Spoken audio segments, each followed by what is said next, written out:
یا رحمان یا رحمان تیرا ہے کتنا احسان، دو جسم ہے اور ایک جان، اہل بیت اور قرآن۔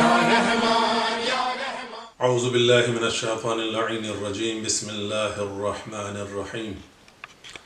الحمد للہ الذی ہدانا لہذا وما كنا لنہتدی لولا ان ہدانا اللہ، لقد جاءت رسل ربنا بالحق، والصلاة والسلام على رسول الثقلین محبوب رب المشرقین والمغربین وجد الحسن والحسین مولانا بالقاسم محمد وعلى أهل بيته الطيبين الطاهرين المعصومين المظلومين ولعنة الله على أعدائهم أجمعين. أما بعد، فقد قال الله تبارك وتعالى في كتابه المبين والفرقان الحميد وهو أصدق القائلين: بسم الله الرحمن الرحيم، إنما يريد الله ليذهب عنكم الرجس أهل البيت وَيُطَهِّرَكُمْ تَطْهِيرًا۔ قرآن و اہل بیت کے موضوع کے مطابق آیت تطہیر کی تلاوت کا شرف حاصل کیا گیا ہے۔ میں نے کل گفتگو کے درمیان میں آپ کے سامنے یہ عرض کیا تھا کہ مفہوم اہل بیت کیا ہے، اور پیغمبر اسلام نے اپنے اہل بیت کا تعارف کس طرح سے کرایا ہے۔ کبھی چادر ڈال کر کے بارگاہ الہی میں دعا کی، پروردگارہ یہ میرے اہل بیت ہیں، ان سے رزق کو دور رکھ۔ کبھی کملی ڈال کر کے یہ دعا کی، اور جیسا کہ اس سے پہلے آپ سماعت فرما چکے ہیں، جناب ام سلمہ سے بہت سارے اصحاب نے بھی روایتیں کی ہیں۔ اور اسی کے ساتھ ساتھ بیت کی طہارت کا تذکرہ بھی کل میں نے کیا تھا کہ پروردگار عالم نے سورہ حج میں جناب ابراہیم سے یہ ارشاد فرمایا تھا: طاہر بیتی للطائفین والقائمین والرکع السجود، کہ میرے گھر کو پاک و پاکیزہ رکھو طواف کرنے والوں کے لیے، قیام کرنے والوں کے لیے، رکوع اور سجود کرنے والوں کے لیے۔ لہذا پروردگار کا گھر بھی پاک ہے، اور اس کے نمائندے بھی جب اس دنیا میں آئے ہیں تو سب کے سب معصوم قرار دیے گئے ہیں، پاک ہیں، صاحب عصمت ہیں، تاکہ ہدایت کے سلسلے میں کہیں شک و شبے کی گنجائش باقی نہ رہ جائے۔ اور اسی بنیاد پر پیغمبر اسلام نے جب یہ ارشاد فرمایا کہ یہ میرے اہل بیت ہیں جو کسا کے اندر ہیں، جو میرے پاس ہیں، ان کے اسماء کی مناسبت سے بھی ارشاد فرمایا۔ کبھی ارشاد فرمایا کہ علی ہیں، فاطمہ ہیں، حسن اور حسین ہیں، اور اس کے بعد بھی دوسرے مقامات پر یہ ارشاد فرمایا کہ اس کے بعد حسین سے ہونے والی 9 اولادیں، یہ سب کے سب میرے اہل بیت ہیں۔ اب اگر پیغمبر تعارف کروا رہے ہیں، پروردگار عالم ان کی پاکیزگی اور طہارت کی آیت تطہیر میں گفتگو کر رہا ہے، تو ان کی معرفت کا حاصل کرنا بغیر علم کے ممکن نہیں ہے۔ اور جب علم کے بعد معرفت مل جاتی ہے تو معرفت کے بعد یقین ہوتا ہے، اور جب یقین کامل حاصل ہو جائے تو پھر یقیناً انسان کو کوئی شک و شبہ قائم نہیں ہوتا، اور پھر ان کے اقوال کے مطابق، ان کی سیرت و کردار کے مطابق عمل کرنے میں انسان کے لیے آسانی پیدا ہوتی ہے۔ لہذا اسی بنیاد پر معرفت اہل بیت کی قیمت معرفت کیا ہے، یعنی اگر معرفت اہل بیت حاصل کر لی جائے تو جزائے پروردگار کیا ملے گا، اس کی مناسبت سے۔ اور اگر معرفت اہل بیت کی مناسبت سے دیکھا جائے تو عرض کر دوں کہ اس میں بھی تقریباً 2-3 فصلیں بن سکتی ہیں۔ قیمت معرفت اہل بیت کی عظمت کیا ہے، اور تنبیہ بر عدم معرفت، اور منزل اہل بیت اور روز قیامت، یعنی صرف معرفت کی بنیاد پر۔ تو پہلی صورت میں قیمت معرفت کیا ہے؟ رسول اکرم صلی اللہ علیہ وآلہ وسلم نے ارشاد فرمایا کہ جس شخص کو پروردگار نے میرے اہل بیت کی معرفت اور محبت کی توفیق دے دی، گویا اس کے لیے تمام خیر جمع کر دیا۔ اور یہ ہمارے شیخ صدوق میں یہ تحریر کیا گیا ہے یہ روایت۔ تو عزیزان محترم، یعنی پیغمبر اسلام کیا ارشاد فرما رہے ہیں کہ جسے توفیق معرفت و محبت اہل بیت عطا کر دی گئی، اسے خیر کثیر عطا کر دیا گیا۔ پھر دوسرے مقام پر ختمی مرتبت ارشاد فرماتے ہیں، معرفت آل محمد جہنم سے نجات کا وسیلہ ہے، اور حب آل محمد صراط سے گزرنے کا ذریعہ ہے، اور ولایت آل محمد عذاب الہی سے امان ہے۔ یہ بھی احقاق الحق، ینابع المودت اور کچھ دیگر کتب میں اس کا تذکرہ کیا گیا ہے اس روایت کا۔ اور اسی کے ساتھ ساتھ جناب سلمان فارسی بھی یہ بیان فرماتے ہیں کہ میں رسول اکرم کی خدمت میں حاضر ہوا تو آپ نے مجھے دیکھ کر فرمایا کہ پروردگار نے ہر نبی اور رسول کے لیے 12 نقیب معین فرمائے۔ تو میں نے عرض کی کہ میرے ماں باپ قربان، ان 12 کی معرفت کا فائدہ کیا ہے؟ فرمایا سلمان، جس نے ان کی مکمل معرفت حاصل کر لی اور اقتدا کر لی کہ ان کے دوست سے محبت کی اور دشمن سے بیزاری اختیار کی، وہ خدا کی قسم ہم سے ہوگا اور وہیں وارد ہوگا جہاں ہم وارد ہوں گے، اور وہیں رہے گا جہاں ہم رہیں گے۔ یہ بحار الانوار میں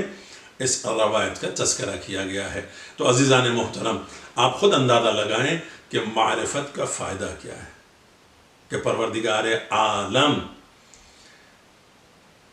نے کتنی عظمت اور بلندی عطا فرمائی ہے۔ ختمی مرتبت کے ارشاد گرامی کے مطابق کہ وہ انسان کہ جو معرفت اہل بیت پیغمبر حاصل کر لے تو اس کا مقام اور منزل کیا ہے کہ وہ پیغمبر کے ساتھ ہے اس دنیا میں بھی، اور یہاں سے جب رخصت ہوگا تو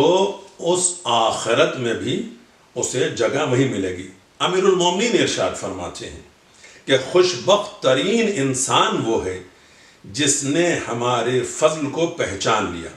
اور ہمارے ذریعے خدا کا قرب اختیار کیا، اور ہماری محبت میں اخلاص پیدا کیا، اور ہماری دعوت پر عمل کیا، اور ہمارے روکنے سے رک گیا۔ یہی شخص ہم سے ہے اور جنت میں ہمارے ساتھ رہے گا۔ یعنی معرفت کے بعد جب محبت عطا کر دی جائے تو اس کا مطلب ہی یہ ہے کہ معرفت و محبت اطاعت پر آمادہ کرتی ہے۔ اور مولا ارشاد کیا فرماتے ہیں کہ جو انسان ہماری معرفت حاصل کرنے کے بعد ہماری محبت رکھتے ہوئے ہماری اطاعت کرے اور خدا کی معرفت حاصل کرے ہمارے ذریعے سے، تو یقیناً وہ ہماری دعوت کو قبول بھی کرے اور اس پر عمل بھی کرے، اور ہم جس چیز سے روکیں اس سے وہ رک جائے، اور جس چیز کا ہم حکم دیں اس پر وہ عمل کرے۔ اور اس اعتبار سے اگر دیکھا جائے تو قرآن مجید میں پیغمبر اسلام کے لیے بھی یہ اعلان پروردگار عالم کی طرف سے ہے کہ وما اتاکم الرسول فخذوہ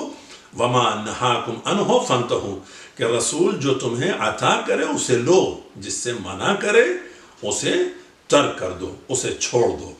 لہذا ایک اور روایت آپ کے سامنے عرض کرنا چاہتا ہوں کہ امام صادق کا بیان ہے کہ امام حسین اپنے اصحاب کے مجمع میں آئے اور فرمایا کہ پروردگار نے بندوں کو صرف اس لیے پیدا کیا ہے کہ اسے پہچانیں، اس کے بعد جب پہچان لیں گے تو عبادت بھی کریں گے، اور جب اس کی عبادت کریں گے تو اغیار کی عبادت سے بے نیاز ہو جائیں گے۔ ایک شخص نے عرض کی کہ معرفت خدا کا مفہوم اور وسیلہ کیا ہے؟ فرمایا ہر زمانے کا انسان اس دور کے اس امام کی معرفت حاصل کرے جس کی اطاعت واجب کی گئی ہے، اور اس کے ذریعے پروردگار کی معرفت حاصل کرے۔ یہ علل الشرائع اور دیگر کتب میں اس کا تذکرہ کیا گیا ہے۔ امام باقر علیہ السلام ارشاد فرماتے ہیں کہ خدا کو وہی شخص پہچان سکتا ہے اور اس کی عبادت کر سکتا ہے جو ہم اہل بیت میں سے زمانے کے امام کی معرفت حاصل کر لے۔ یہ اصول کافی میں اس کا تذکرہ کیا گیا ہے۔ اور پھر دوسرے مقام پر ایک حدیث اور امام صادق سے نقل کی گئی ہے کہ امام صادق فرماتے ہیں کہ ہم وہ ہیں کہ جن کی اطاعت پروردگار نے واجب قرار دی ہے، اور کسی شخص کو ہماری معرفت سے آزاد نہیں رکھا گیا ہے، اور نہ اس جہالت میں معذور قرار دیا گیا۔ کوئی یہ کہے کہ ہم نہیں پہچان سکے، ہمارے پاس علم نہیں پہنچ سکا، ہمارے پاس ذرائع نہیں تھے، تو اس جہالت کی معذرت اگر کوئی کرنا چاہے تو اس سے معذور قرار نہیں دیا گیا ہے۔ اگر کوئی شخص ہماری معرفت حاصل نہ کرے اور ہمارا انکار بھی نہ کرے تو بھی گمراہ رہے گا جب تک راہ راست پر واپس نہ آ جائے اور ہماری اطاعت میں داخل نہ ہو جائے، ورنہ اگر اسی ضلالت پر مر گیا تو پروردگار جو چاہے گا برتاؤ کرے گا۔ اصول کافی میں اور دیگر مقامات پر اس حوالے سے تذکرہ کیا گیا ہے۔ اور عظمت اہل بیت کو بیان کرتے ہوئے پروردگار عالم نے جنہیں اہل بیت قرار دیا ہے، جن کی طہارت کی ضمانت لی ہے، ان کی مثال پیغمبر اسلام نے جو دی ہے، معصومین نے جو بیان فرمائی ہیں، اس کے مطابق کیا کہا گیا؟ آپ کو سفینہ اہل بیت پیغمبر کو سفینہ نوح کے مثل قرار دیا گیا ہے۔ مثل اہل بیتی کمثل سفینۃ نوح من رکب نجا ومن تخلف، اور جس شخص نے سفینہ نوح کی تعریف کیا بیان کی گئی ہے کہ جو اس میں سوار ہوا وہ فلاح پا گیا، جو دور ہوا وہ غرق ہو گیا، چاہے کہ بیٹے ہی کی صورت میں رہا ہو اور جناب نوح درخواست بھی کرتے رہے ہوں، مگر اس کے لیے بھی یہ کہا گیا لیس من اہلک انہو عمل غیر صالح، وہ تمہارے اہل سے نہیں کیونکہ وہ تمہاری باتیں نہیں سن رہا ہے۔ تو پیغمبر کیا ارشاد فرماتے ہیں کہ میرے اہل بیت کی مثال سفینہ نوح کی مثال ہے، جو اس میں سوار ہو گیا وہ فلاح پا گیا، اور جس نے اس سے دوری اختیار کی وہ غرق ہو گیا، وہ ہلاک ہو گیا ہے۔ باب حتہ قرار دیا گیا ہے اہل بیت پیغمبر کو دیتے ہوئے پیغمبر اسلام ارشاد فرماتے ہیں کہ رسول اکرم کا ارشاد ہے کہ تمہارے درمیان میرے اہل بیت کی مثال بنی اسرائیل میں باب حتہ کی ہے کہ جو اس میں داخل ہو گیا اسے بخش دیا گیا ہے۔ اور پھر دوسرے مقام پر ایک اور حدیث بیان کی گئی، رسول اکرم نے فرمایا کہ جو میرے دین کو اختیار کرے اور میرے راستے پر رہے اور میری سنت کا اتباع کرے، اس کا فرض ہے کہ ائمہ اہل بیت کو تمام امت پر مقدم رکھے کہ ان کی مثال اس امت میں بنی اسرائیل کے باب حتہ جیسی ہے۔ امالیہ شیخ صدوق وغیرہ میں ان کا تذکرہ کیا گیا ہے۔ اور اس کے علاوہ بھی مثل خانہ کعبہ قرار دیا گیا ہے، مثل نجوم قرار دیا گیا ہے اہل بیت پیغمبر کو۔ تو عزیزان محترم، صرف اطاعت ہی نہیں، صرف معرفت ہی نہیں، بلکہ معرفت بھی فرض ہے، معرفت کے ساتھ ساتھ اطاعت بھی فرض ہے، پیروی بھی فرض ہے، اور جس چیز سے معصومین نے ہمیں روکا ہے اس سے ہمیں رکنا بھی ہے، اور جس چیز کا ہمیں حکم دیا ہے اس پر ہمیں عمل بھی کرنا ہے۔ اور یقیناً اب ہمارا وقت بھی ختم ہو رہا ہے، تو اس مناسبت سے یہ بات کہتے ہوئے کہ اس ماہ صیام میں خصوصی طور پر ہم آپ سب سے یہ درخواست کریں گے آپ کی بارگاہ میں، آپ جتنے بھی ناظرین و سامعین ہیں، کہ عزیزان محترم خطبہ شعبانیہ میں امیر المومنین نے پیغمبر سے یہ سوال کیا تھا کہ اس ماہ مبارک میں سب سے بہترین عمل کیا ہے؟ نبی نے ارشاد فرمایا تھا محرمات سے اپنی حفاظت۔ لاک ڈاؤن تو ضرور ہے، موبائل اور دیگر ذرائع ٹیکنالوجی ہمارے ہاتھوں میں تو ضرور ہیں، مگر اپنے آپ کو اس ماہ صیام میں محرمات سے ضرور بچائیے گا، اور یہی تقاضائے محبت اہل بیت بھی ہے۔ اسی لیے مولا نے ارشاد فرمایا کہ جن چیزوں سے ہم نے تمہیں روکا ہے اس سے تم رک بھی جاؤ تو ہمارے ساتھ ہوگے۔